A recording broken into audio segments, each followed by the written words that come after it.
अस्सलाम वालेकुम, मैं हूँ Rizwan Ashraf. Supreme court of Pakistan के अंदर तकरीबन कोई 6 से 7 जजेस को तैनात कर दिया गया है और इन जजेस की तैनाती के बाद सुप्रीम कोर्ट ऑफ पाकिस्तान की जो सीनियरिटी लिस्ट है वो भी जारी कर दी गई है।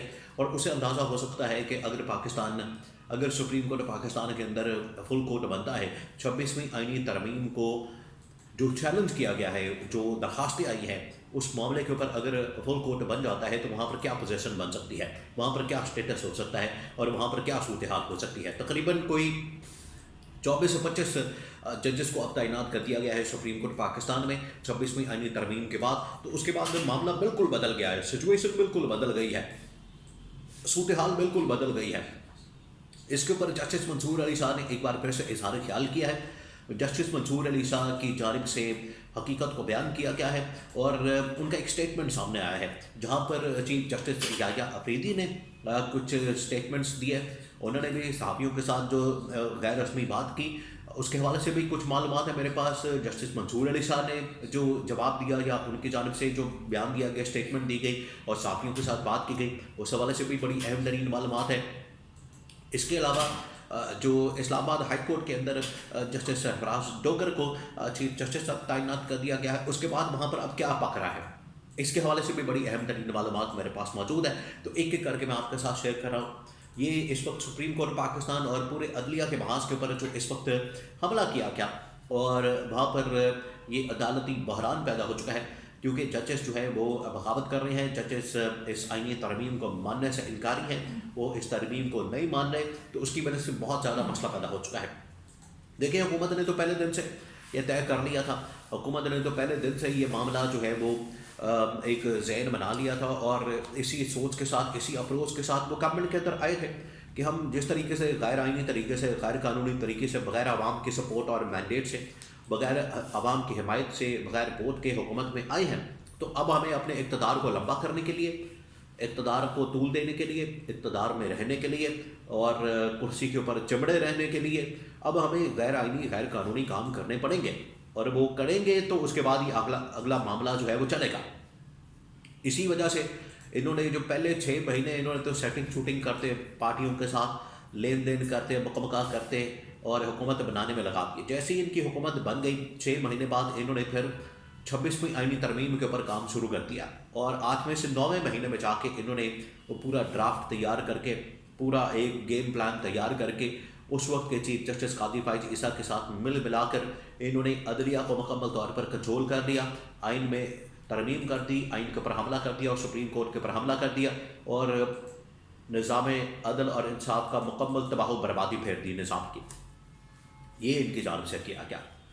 अब जस्टिस मंसूर अली शाह ने साफ़ियों के साथ ये हलफ बर्दारी की तकरीब हुई है, वहाँ पर बात की, वहाँ पर उनकी जानिब से बात की गई। अब मंडे को आपको पता है कि जो कल से मामला है वो लगने जा रहा है, शुरू होने जा रहा है और सुप्रीम कोर्ट के अंदर वर्किंग शुरू होने जा रही है इन जजेस की तैनाती के बाद। लेकिन उससे पहले जस्टिस मंसूर अली शाह ने बड़ा अहम स्टेटमेंट दिया, बड़ी अहम बात की। जस्टिस मंसूर अली शाह ने कहा, उनकी कारकर्दगी के मुतालिक सवाल किया तो उन्होंने उसका बड़ा ज़बरदस्त जवाब दिया कि कारकर्दगी की जहाँ तक बात है तो आप हमारे केसेस और मुकदमात और जो मामलात है वो देख लें तो आपको पता लग जाएगा। उन्होंने एक और अहम बात की, उन्होंने कहा कि इस वक्त किसी को नज़र नहीं आ रहा कि आपकी कमरे में अगर हाथी आ गया, इतना बड़ा मसला बन गया, हाथी आ गया तो आपको नज़र नहीं आ रहा, तो फिर इसके ऊपर क्या बात की जा सकती है, इसके बारे में क्या कहा जा सकता है। तो मंसूर अली शाह ने chief justice of Pakistan, government of Pakistan को वाज़ेह तौर पर यह मैसेज दिया है कि आपको इतना बड़ा मसला नज़र नहीं आ रहा, इतनी बड़ी आपको ये प्रॉब्लम नज़र नहीं आ रही। हो सकता है कि उनको हाथी की दुम नज़र आ रही हो और समझ रहे हो कि ठीक है दुम की खैर है, लेकिन उन्हें पता नहीं है कि इसके साथ पूरा हाथी जुड़ा हुआ है। तो दुम के चक्कर में ये हाथी भी खींच के तो सुप्रीम कोर्ट के अंदर मसले के अंदर ले आए, जिसकी वजह से अंदर से बगावत हुई। अब जो लिस्ट जारी की गई है उसके मुताबिक तो जस्टिस मंसूर अली शाह अभी भी सुप्रीम कोर्ट ऑफ पाकिस्तान के सीनियर तरीन जज हैं और उसके बाद नंबर आता है जस्टिस मुनीब अख्तर का, उसके बाद जमाल मुंतकिल और बाकी आगे जस्टिस अमीनुद्दीन खान और इस तरह से पूरी एक लिस्ट बन जाती है। लेकिन ये मैनेजमेंट क्यों की गई? अब कल क्योंकि ये बाकायदा इसका पहला वर्किंग डे है, कल से ये सारा मामला शुरू हो जाएगा और केसेस लगना शुरू हो जाएंगे। تو یہ تعیناتی کیوں کی گئی ہے، یہ تعیناتیاں کیوں کی گئی ہیں؟ سب سے اہم سوال یہ ہے۔ اس سے پہلے میں آپ کو یہ chief justice of Pakistan justice Yahya Afridi کا بھی اسٹیٹمنٹ سنا دوں۔ انہوں نے بھی ظاہری بات ہے بات کی، ان کے نالج میں بھی ہے، انہوں نے خاص طور پر عمران خان کے خط کے متعلق بات کی۔ اور میں آپ کو یہ بھی بتا دوں کہ اگلے ہفتے میں جو کل سے شروع ہو رہا ہے، اس میں عمران خان کا خط جو ہے کمیٹی کے سامنے بھی آ رہا ہے، اور اب باقاعدہ طور پر اسی ہفتے عمران خان کے خط کا جواب بھی دیا جائے گا۔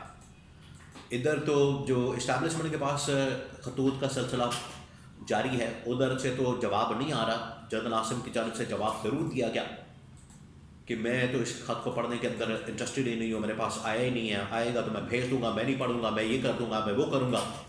تو ان کی جانب سے اس طرح کی باتیں کی گئی جو کہ رپورٹ ہو گئی۔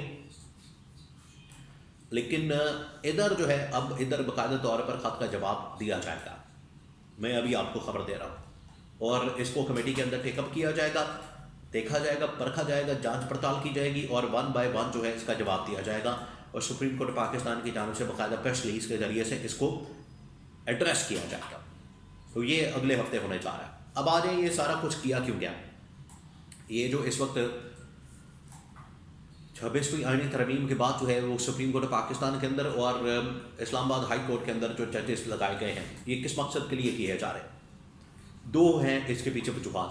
ایک تو یہ کہ اسلام آباد ہائی کورٹ کے اندر آپ کو پتہ ہے کہ اگلے ہفتے سے بہت اہم کیسز لگنے جا رہے ہیں، اور وہاں پر اپنی مرضی کا چیف جسٹس لانا بڑا ضروری تھا، جو کہ جسٹس سرفراز ڈوگر کو لایا گیا۔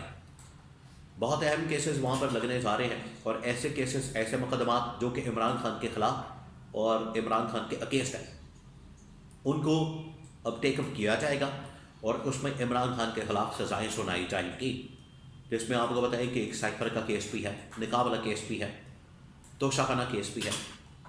اس کے علاوہ جتنے مقدمات ہیں وہ سارے کے سارے اب اسلام آباد ہائی کورٹ میں کھلنے جا رہے ہیں، تاکہ یہاں سے عمران خان کو سزائیں دی جا سکیں، اور یہاں سے عمران خان کے خلاف مقدمات کو دوبارہ سے سنا جائے۔ یہ ہے پہلا اس کا مقصد۔ دوسرا، سپریم کورٹ پاکستان کے اندر جو مقصد ہے وہ یہ کہ وہاں پر 26ویں آئینی ترمیم کے اوپر مہر لگوائی جائے، مخصوص نشستوں کا معاملہ جو ہے وہ ٹالا جائے، وہ ختم کیا جائے، اور اس حکومت کی سہولت کاری کا آغاز کیا جائے۔ بہت سارے معاملات اس وقت پاکستان کی حکومت کے متعلق پھنسے ہوئے سپریم کورٹ کے اندر موجود ہیں، تو انہیں ٹیک اپ کر کے گورنمنٹ کے حق میں فیصلے دینا بڑا ضروری ہو گیا تھا۔ اس وجہ سے یہ پورا مینجمنٹ اور پورا جو سازش ہے وہ کی گئی، تاکہ اس کے بعد عمران خان مخالف اور گورنمنٹ کے حق میں فیصلے دلوائے جا سکے۔ تو یہ اس کے پیچھے مقصد تھا، یہ اس کے پیچھے کہانی تھی، اور اگلے ہفتے سے یہ سلسلہ باقاعدہ طور پر شروع ہو جائے گا۔